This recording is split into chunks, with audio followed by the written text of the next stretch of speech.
Haji, in a world of emergencies, you've emerged as a national frontline witness and advocate for a moral, sacrificial awakening in this country. You are a senior minister and CEO of Park Avenue Christian Church in New York, the first woman in the role in the church's 210 years. Even beyond that intensive work, you are known to inspire leadership on other urgent movement fronts. For a decade, you've served with the New Sanctuary Coalition, which is dedicated to stopping deportations and creating places of sanctuary here. This effort has taken you to the Mexican border to pray with migrants. This witness and ministry have drawn the suspicions of federal agents who've targeted you and placed you on a secret watch list.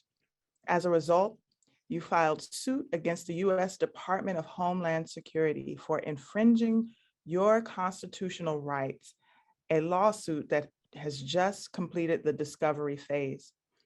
In addition, you are immediate past president of the Yale Divinity School Alumni Board, also a trustee for Andover Newton Seminary, and a member of Planned Parenthood Federation of America's Clergy Advocacy Board. In Reflections Journal in 2019, you said, quote, "It's crucial that the church give people permission to admit feeling overwhelmed things happening around them and help them know that God's gift is love, not suffering. We try to help people shape a response to that. This is part of what liberation means," end quote. The Coffin Award is given in honor of William Sloane Coffin, former chaplain to the university and one of the most significant religious leaders of the last century.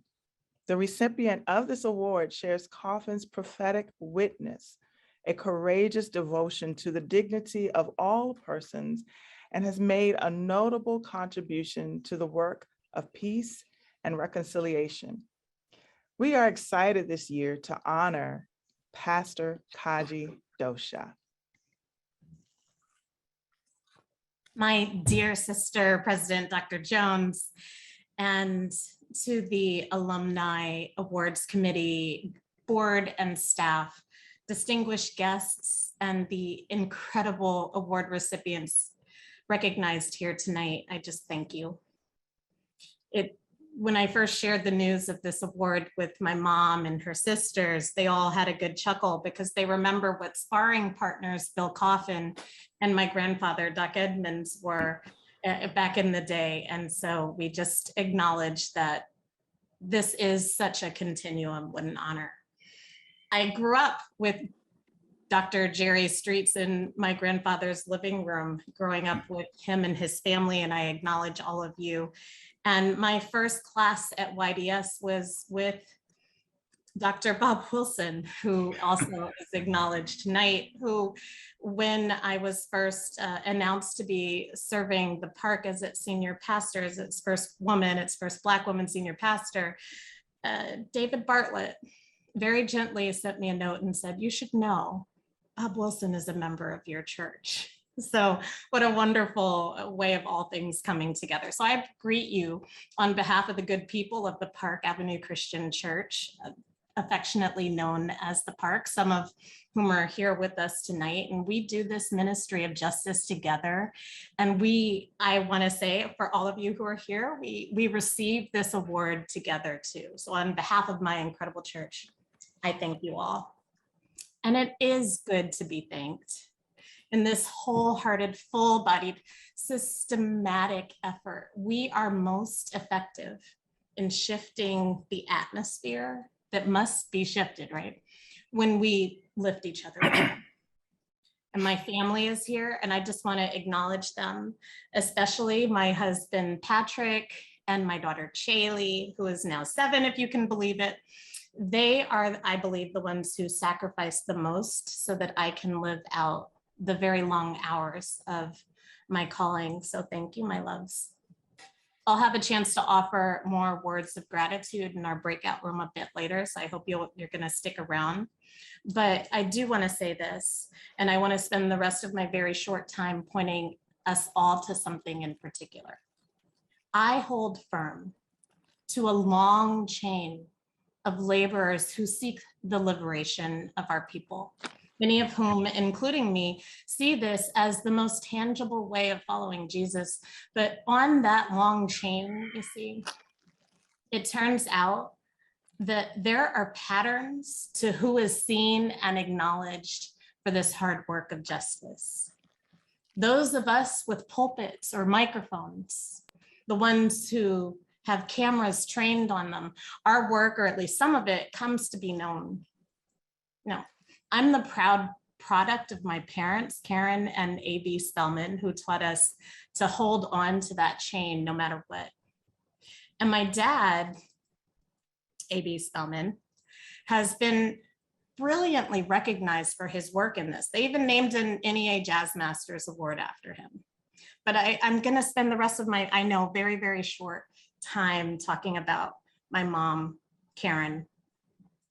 And let me be clear, for those in the know, it is not a controversial statement to say that Karen Edmonds Spellman was and is just as important to the US struggle for Black liberation as any name you've ever heard of, like Stokely Carmichael or Julian Bond, or any of the other people we have celebrated for all these years, John Lewis even.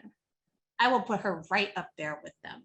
And for the past 6 decades, maybe even longer, Karen Spellman has been on the front line of the struggle, entering the most dangerous places imaginable and educating and organizing, literally dodging bullets as she fought white supremacy as research director for the Student Nonviolent Coordinating Committee.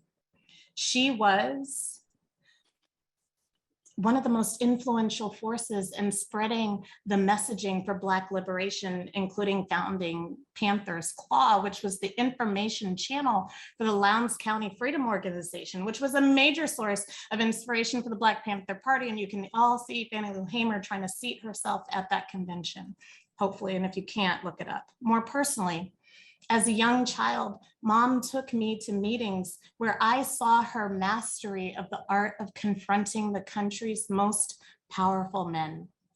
She is, Karen Spellman is, by far, always the smartest person in the room. But she also mastered how not to show that too soon. And that's important with powerful men, by the way. So often I watched her walk away with what was required. And if she didn't, well, I'll say this, you don't want to be on the wrong side of Karen Spellman.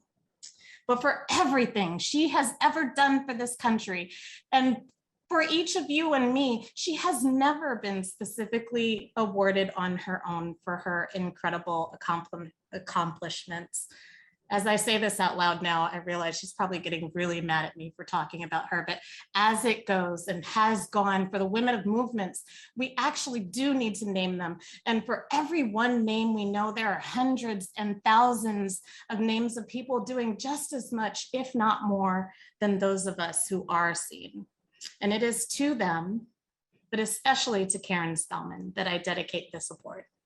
Sistren and other humans in the struggle, I see you.